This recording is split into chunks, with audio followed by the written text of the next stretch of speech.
بسم الله الرحمن الرحيم.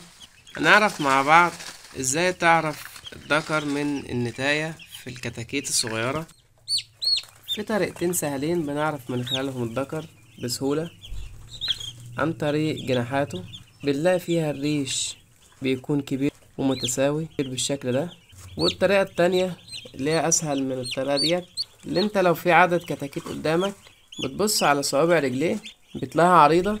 اللي بتبقى صوابع رجلها عريضة وكبير في حجم صوابع رجليه كبيرة ده بيكون ذكر.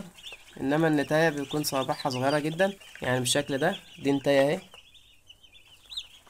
دي صوابعها صغيرة تبقى رفيعة. انما الذكر بتلاقي صوابعه تخينة جدا. دي اسهل طريقتين ان انت تقدر تحدد منهم الذكر من النتاية. لو عجبك الفيديو متنساناش باللايك والاشتراك في القناة. السلام عليكم ورحمة الله وبركاته.